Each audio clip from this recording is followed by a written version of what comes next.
नसीब फरमाए। अब मैं अपने प्रोग्राम को आगे बढ़ाते हुए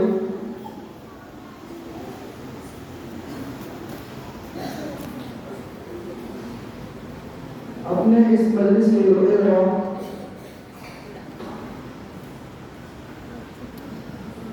सबसे पहले मुकर्री फरहान जमालुद्दीन को दावत देता हूँ कि वो आए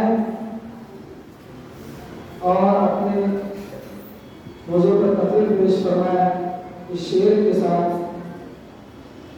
कि मोहम्मद से वफा तोड़ने तो हम तेरे हैं, कि मोहम्मद से वफा तोड़ने तो हम तेरे हैं, ये जहाँ दिल है क्या लोगों कलम तोड़े हैं।